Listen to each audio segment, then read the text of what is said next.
All right, guys. Hello, everybody. I hope you guys are doing well. I know last night was a little brutal, but for those of you that don't know, this is the NBA Tournament Strategy Show where we do a little bit of a look back of yesterday, maybe, and then we walk through today's slate and try to find guys that we're high on, guys we want to dig a little bit deeper into as we're doing research, some spots that we want to make sure we keep a nice eye on, and then later today on the pre-lock show at 5:30 p.m. for those that don't know.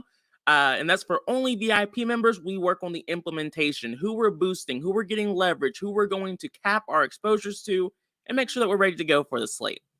So we'll start off with yesterday. Guys, I always struggle a little bit on trying to figure out the best way of going about slates like yesterday. You can see here the exposure percentages to the nuts line last night. This is the lineup that won 100K yesterday. Was very, very, very different than what we usually see. Typically, even on a 5-game slate, we'll see like 30%, 40% owned guys throughout. Whereas really the only chalky guy that did well yesterday was Chris Paul. Shout out to 5 cents. He had the DiVincenzo call right. But outside of that, there's a lot of randomness going on. And for me, I've seen a lot of DFS players quit, and like really good DFS players completely quit after nights like last night. And so I always try to remember that it's very rare, not like this never happens, but it's rarer that there's a night like this where all the chalk pretty much completely fails besides Chris Paul. So this is for me a burn the tape night. I'm not going to spend too much time on yesterday. I'm not going to overthink it. If you're a contrarian player, then last night, like if you're a pretty strict contrarian player, then last night was a reason for you to be excited. We had some DFS Army members, believe it or not, like get second place in some mini maxes and do pretty well. But I think the vast majority of us did not. And that's why it's just like, hey, the contrarian guys who are always contrarian, crush, congrats, you had your moment. But for the rest of us, we'll have more nights that are more consistent. Like last night hasn't happened very often. This is the first time all year that we've had a burn the tape night. So not going to be too crazy. Kanger, Tattooed, Thomas, Mr. 5 Cents, good to see you guys in here. Appreciate you guys for joining. But let's dig into this slate, guys. Let's dig into today. Try to avoid some crazy and see what's happening. So we start off with probably one of the more interesting scenarios with the Golden State Warriors and the Indiana Pacers. The Warriors, as of right now, Draymond Green is probable. Andrew Wiggins is out. The biggest thing here with the Warriors is that they're playing on a back-to-back, and historically, Klay Thompson has not played on these back-to-backs, so we could be in for some interesting value. I didn't love Jordan Poole yesterday. I had a cap on him.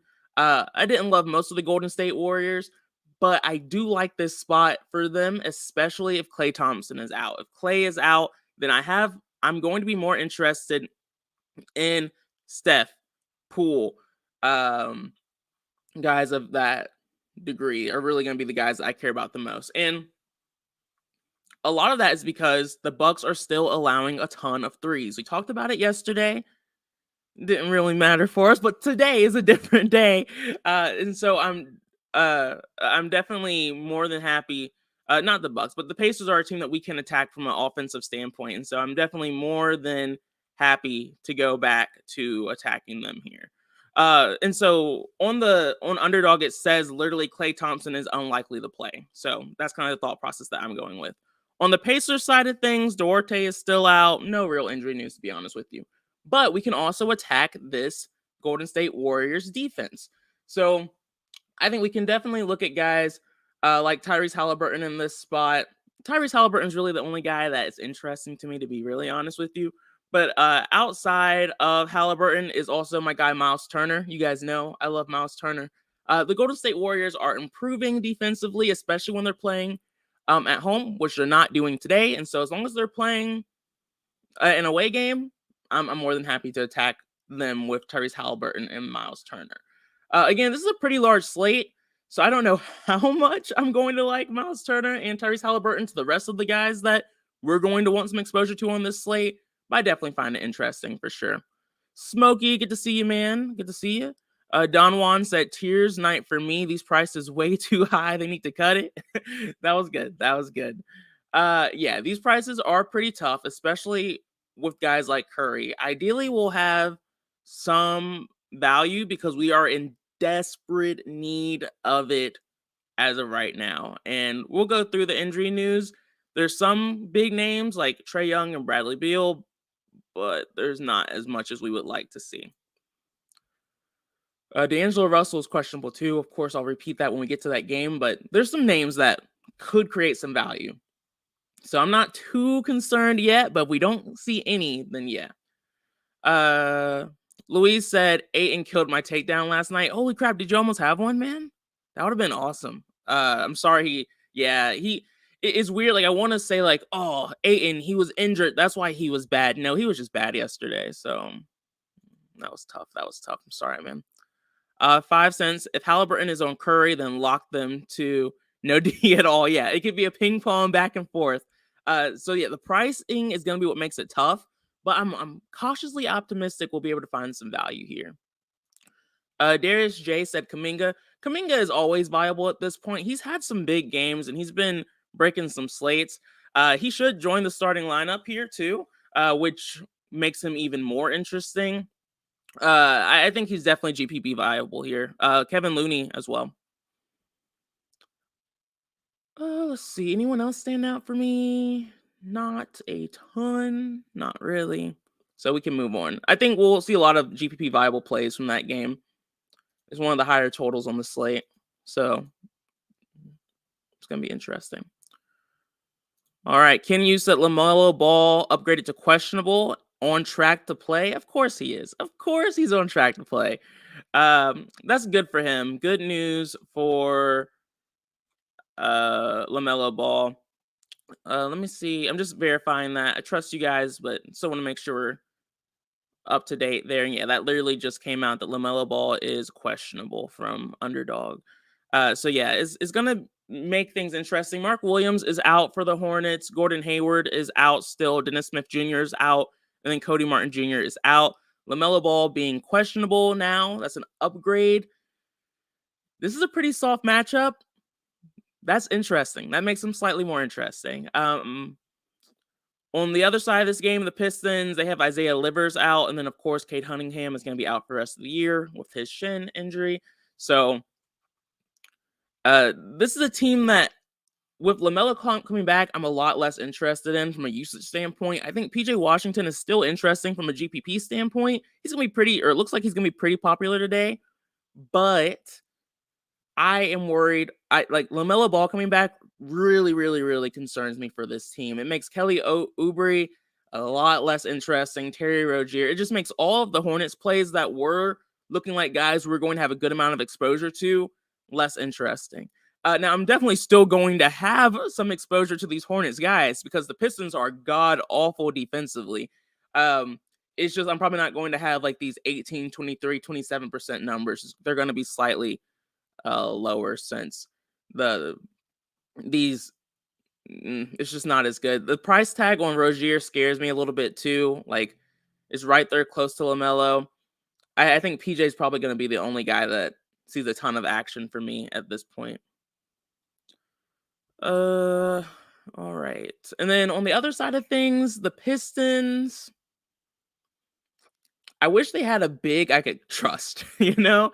We love to play bigs against the Hornets, but the Pistons are a team that I struggle to trust. Like we've had Isaiah Stewart chalk games, Sadiq Bey chalk games this season. We've even had like Marvin Bagley chalk games this season, and it just has not panned out.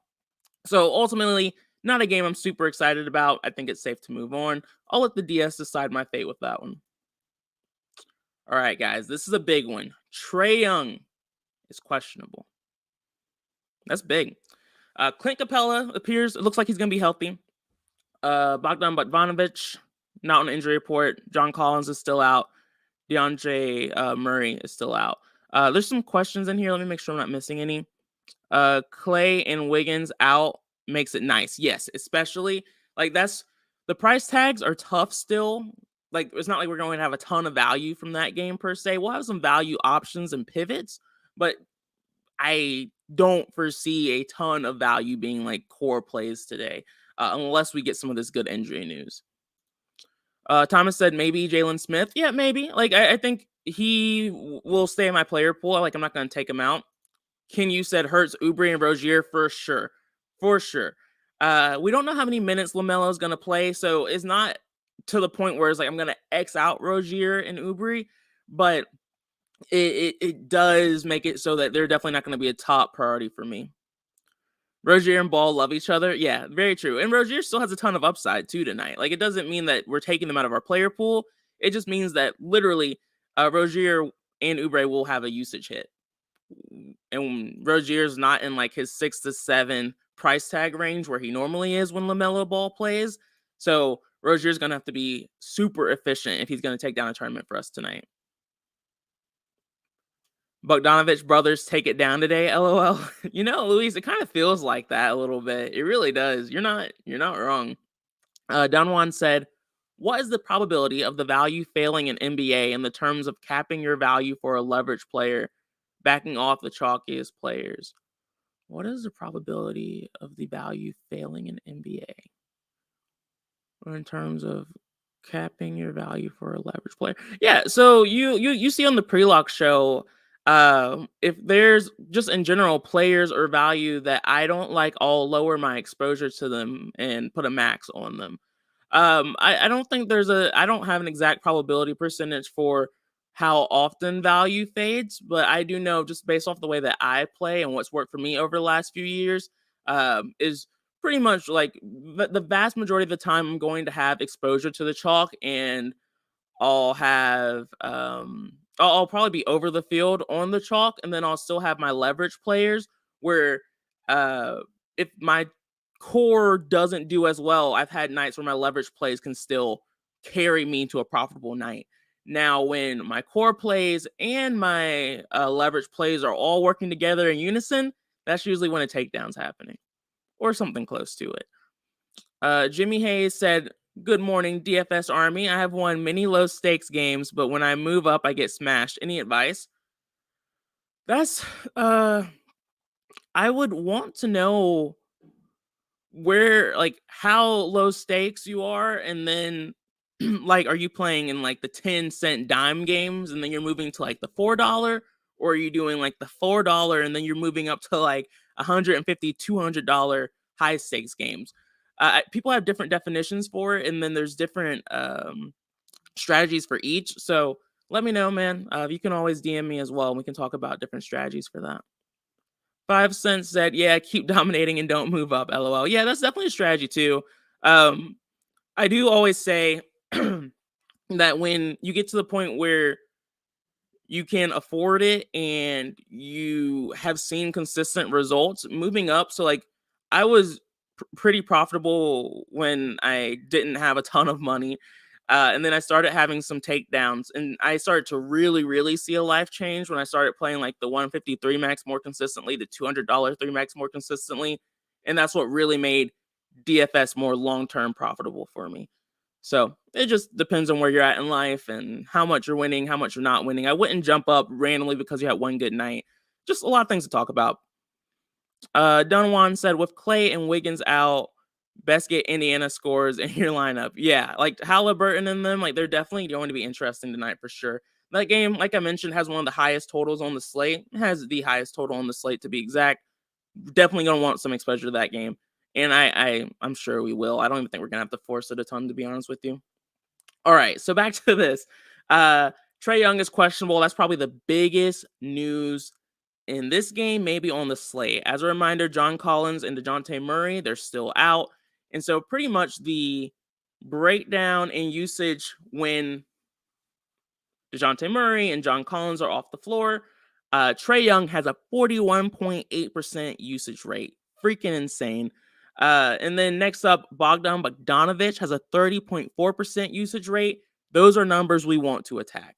So if Trae Young is healthy and he's playing, I think he's still viable against a pretty bad Magic team. That's improving. And then Bogdan Bogdanovich is a fantastic play. No matter what. He's only 5K. He's So way too cheap for how he's been producing so far this season. He's going to be super chalky. Uh, I used to put Bogdanovich in kind of like the streaky shooter territory, but he's been a bit more consistent from like even a peripheral scoring standpoint. So I love the Bogdanovich play today. If Trey Young is out, I think we'll see a ton of Aaron Holiday, and we'll love the Hawks today if he ends up being out. Long story short, like you'll see AJ Griffin back, Jalen Johnson, everyone's gonna start popping. Don't forget about DeAndre Hunter too. Uh, I feel like I don't have to mention Clint Capella as well, but pretty much all the Hawks will be interesting if Trey Young is out. On the other side of this game, the Orlando Magic, they have Jalen Suggs out still, Gary Harris out, Chuma Okeke, Wendell Carter Jr. The Hawks have allowed the second most points in the paint per game since Collins has been out. So that's definitely interesting for guys like Franz Wagner and Paolo Banchero, who are guys that lead this team in scoring in the paint. Of course, Paolo is the guy that's going to be more interesting to me for his upside, but we've seen Franz Wagner have some big games too.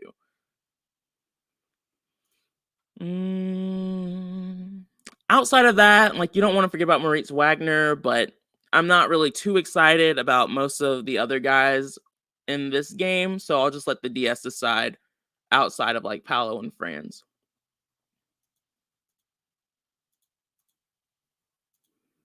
Okay, so I play $1 to $5 in a league.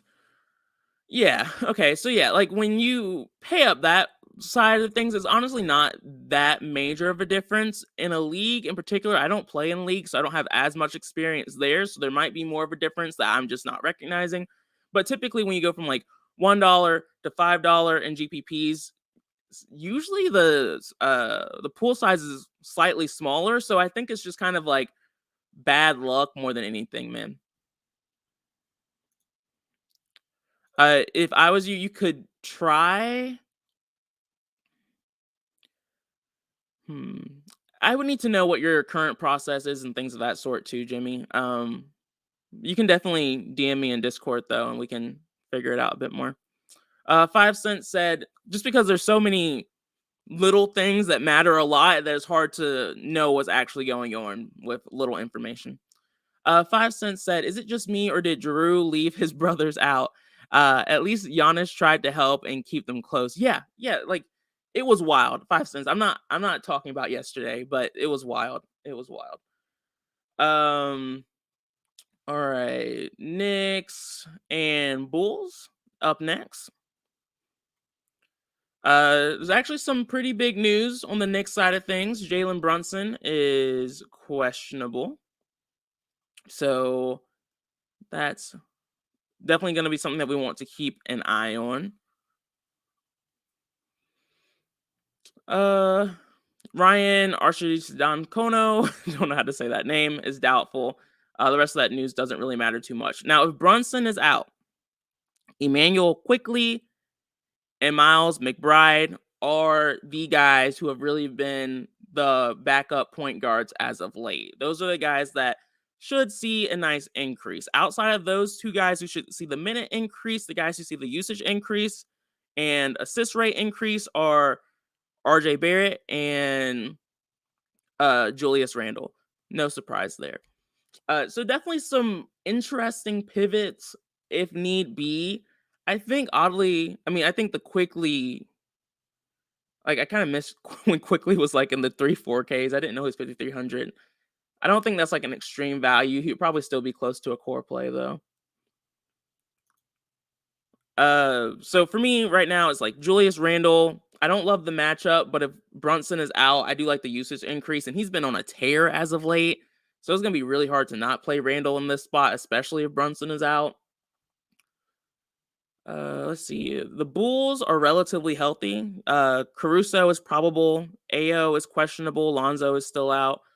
Uh, I I feel like usually on this show I don't have a take on the Bulls, but by the time we reach the pre-lock show, I usually have one of these guys I want to try to get leverage on. And by one of these guys, I mean DeMar DeRozan, Zach LaVine, or Nikola Vucevic. Uh, but yeah, as of right now, I don't love this spot for them. I don't find it particularly exciting, so I would let the DS decide my fate on it. I'm sure I'll have some Levine exposure just because it seems like he's going to be relatively popular and he's projecting well. Mitchell Robinson's projecting pretty well too. But personally, I'm not extremely excited about any of these plays. All right, next up we have the Kings.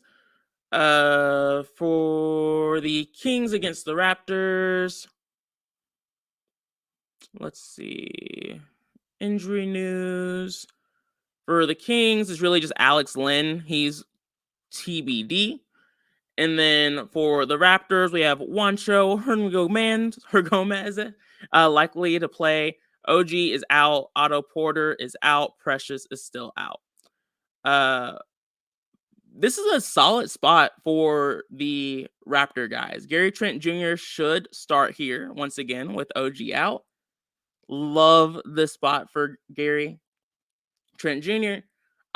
With that being said, I still have some interest in guys like Pascal Siakam and Fred VanVleet. With OG out, they're still going to play a ton of minutes, and they see a slight increase in usage. Yeah, agreed. 5 cents. Grimes and Quickly. Thomas right there with you guys on Randall. Jimmy, yeah. DM yeah, for sure, man. Anytime. It might take me a little while to see it since if this is the first time you've sent me a message, I don't always get a notification for it, but I'll try to keep an eye out for it. All right, guys. So that's really the deal with the Raptors. I like their starters. And then when it comes to the Kings, they don't really have a lot of injury news or anything that makes them particularly interesting. But I do think Sabonis is more interesting than he was last night. The the Keegan Murray play did not work yesterday. He just has not been that guy when we try to play him. But he has scored 27 DraftKings points in 3 out of his last 4 games. So that does continue to keep my interest to some extent. And if he's going to have 0 ownership, then I might put 5% on him for some leverage. But yeah, in particular, outside of Sabonis, I don't really love the Kings tonight. All right, guys, gonna try to speed through because we're running behind a little bit. Next game, we have the Miami Heat. Jimmy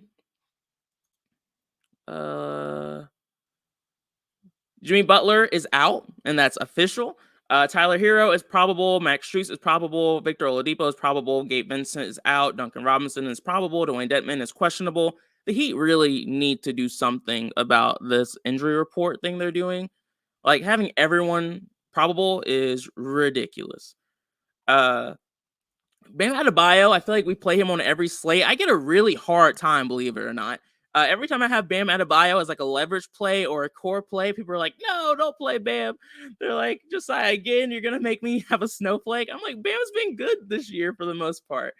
And yeah, this is a smash spot for Bam Adebayo once again. The Thunder don't know what they want to do with their own front court, so Bam should be able to smash here. It's even a better spot with Jimmy Butler out. The rest of these guys, like Tyler Hero, Kyle Lowry, they're all GPP viable. Potential leverage play for Tyler Hero, but we'll see as I dig deeper into the matchup and things of that sort. Jimmy Butler being out just makes these guys more exciting to play. We've seen Kyle Lowry be a little sneaky in these spots as well. I would prefer for Kyle Lowry just to kind of show up naturally in my DS, so I don't have to force exposure to him, but we'll see. And then the other side of this game, the less fun side of this game, the Oklahoma City side, SGA is always viable from a GPP perspective. He is stupid expensive. And the matchup against the Heat, I don't love, so I doubt I'm going to force exposure to him, but he's always viable. Giddey is literally the same exact story. But if I had to rank it, I would put SGA on the same tier as like Bam and Tyler as really good plays today. And then the rest of them are more guys that I'll just let the DS decide my fate with. All right, next up we have the Portland Trailblazers at the San Antonio Spurs. Portland, they have a lot of probables. They have Josh Hart, Drew Eubanks, Nasir Little is out, Gary Payton's out. No news that really matters too much with the Trailblazers. For the Spurs, things do matter a little bit here. We have Zach Collins doubtful, should be out. Keita Bates-Diop questionable. Josh Richardson questionable. Romeo Langford doubtful. Stanley Johnson out. Jakob Poeltl is still out. So the big thing here is Jakob Poeltl is out and Zach Collins is doubtful. So the center position is cleaning itself up a little bit for the Spurs. And that's been a big problem for us as of late when it comes to the Spurs. Kenny G, you're right on it. I think Gorgie Ding and Charles Bassey are going to be your chalk value plays on this slate. And again, because there's an injury causing it, I'm always fine eating that chalk. I think Isaiah Roby is a little sneaky here. Sometimes they like to play him in the 4 or 5 slot, and he can see an increase in minutes with Zach Collins being out as well. I think all three are viable. Ding, Roby, and Bazzi. I think Bazzi's the top play. I think Ding is probably second, and then Roby's third. I thought Roby might have lower ownership than Ding. I hope that is what happens later today, because I was viewing Roby as more of like a very, very, very sneaky high upside play, but his minutes floor could be next to nothing still. So there's a lot of risk involved there. On the Portland Trailblazers side of things, it's like Damian Lillard. The Spurs haven't been a great defense this year. I think we can attack them from a few different angles, but Damian Lillard has been fantastic, and I've been on that train for a while. So, yeah. Alex, man, you're spot on right. If Ding starts, his ownership will skyrocket. I think that's how I was thinking about it probably.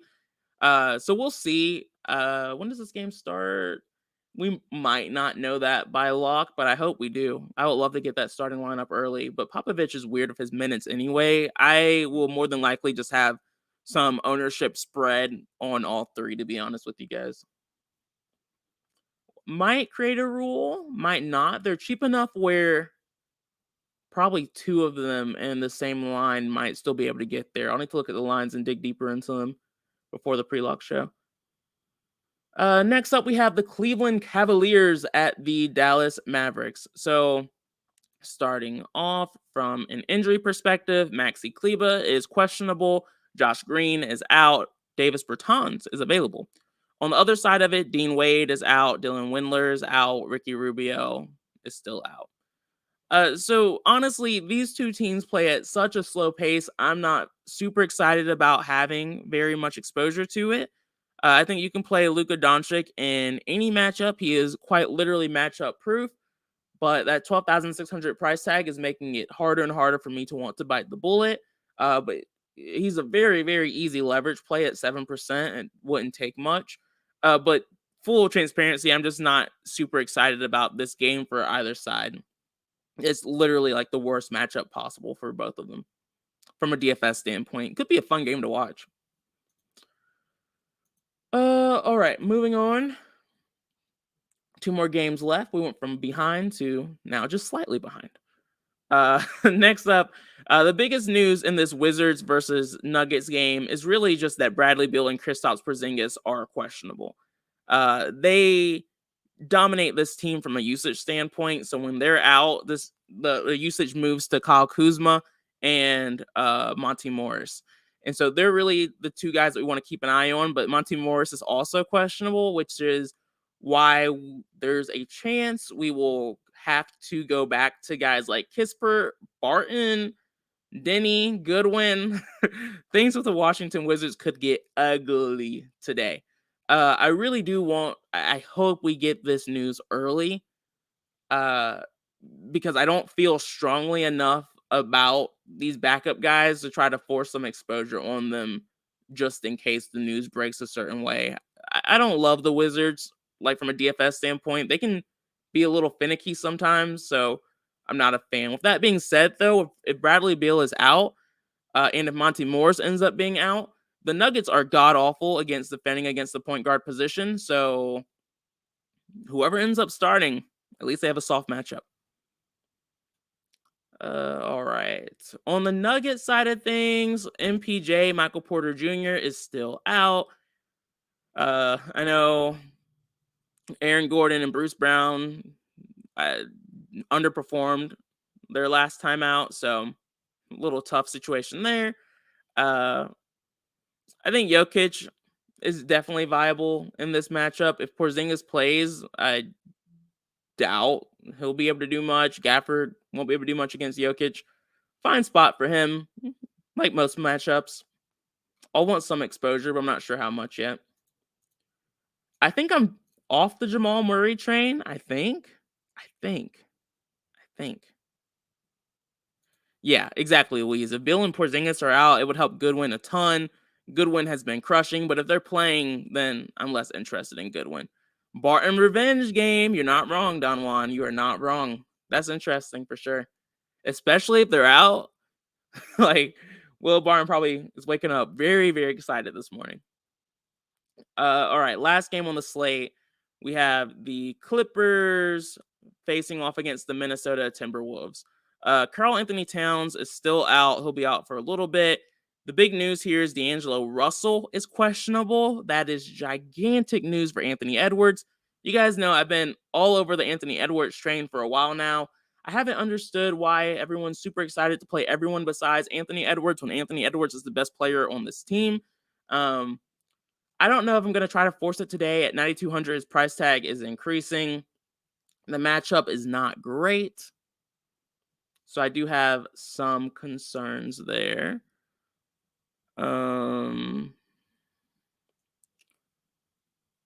But with that being said, even though I do have some concerns, if D'Angelo Russell ends up being out, this is still a fantastic spot for Anthony Edwards. And so I'll probably have some leverage on him there, especially if he's only 1.22% owned. It's still super early in the day, so this will all change a ton. But if that stays true, then that's ridiculous. Paul George has been improving. I don't hate going here, but I'm not really trying to force the issue. Rudy Gobert's price tag is finally starting to see a slight increase. He's been a lot better with Karl Anthony Towns off the floor. I think they're going to have to give him minutes here in this spot, especially if Russell's out. So that's more usage he can see, which he needs desperately. So I'm fine with that as well. John Wall is out. Is that recent? I do feel like sometimes, like, as soon as this show ends, and usually it ends at 12:30, that's when news starts coming out. It's kind of funny. So yeah, John Wall being out is super interesting for Reggie Jackson. You guys know John Wall is a usage monster, and so that makes everyone else more interesting. So that makes Reggie Jackson, Paul George. I haven't played Kawhi yet this year, but this might be the spot for me. So those three are the guys that I'm more interested in. I think I'll naturally have exposure to Paul George and Kawhi Leonard, to be honest with you, by the time we get to the pre-luck show. But Reggie Jackson might have to be a leverage play for me. So that's not really new. Totally not the FBI said, how can we force the DS to throw in actual tournament plays as opposed to just the best points per dollar plays? By doing what I do with the leverage plays. That's how I've taken out tournaments. I mean, there's other approaches that other coaches have, but that's what works for me and what's worked well for me. When the leverage plays hits, those are your tournament plays or actual tournament plays. When they don't hit, then you lose. Unless your cores are doing very well. So that's kind of how I balance it out. On the other side of things, we talked about both sides of this game. So definitely an interesting slate. It's a big one. I'm probably going to play 20 games today. I know people have been asking about that, so we will go from there. Thomas said, are you using RG to check injury reports? I always use Underdog. I think he's the best in the business. William Wilder said, Anthony Edwards' price and him not really performing to that price tag is why his ownership is low. Yeah, that's true. With Cat out, though, he has an increase in usage, and he was the nuts play on Monday. So he's been performing past that price tag. Luis said, any chance Kawhi's minutes get limited and back-to-backs since he played last night? Yeah, there's definitely a chance of that. Something to be wary of. Totally not the FBI said, so if I'm running single entry, would you lock in the core and add one or two leverage plays? Ew. FBI, I don't play single entry. I'm a GPP guy. If I do play single entry, or my 3 maxes are typically relatively chalky, and then I have 2 of my leverage plays in there when I do it, but 2 leverage plays in general would work. But there are coaches like Chop and Keg who are more single entry focused, so definitely do reach out to them. Yeah, Underdog Fantasy on Twitter is it's underdog_NBA. Yeah, anytime, man. Anytime. You can always hit me up. Alex said Clips didn't play last night. Nice. All right, guys. Well, I appreciate you guys for joining me. As always, I look forward to seeing everyone on the pre-lock show. Look forward to seeing you guys at 5:30 p.m. Eastern Time. Peace. Enjoy the rest of your day. Goodbye.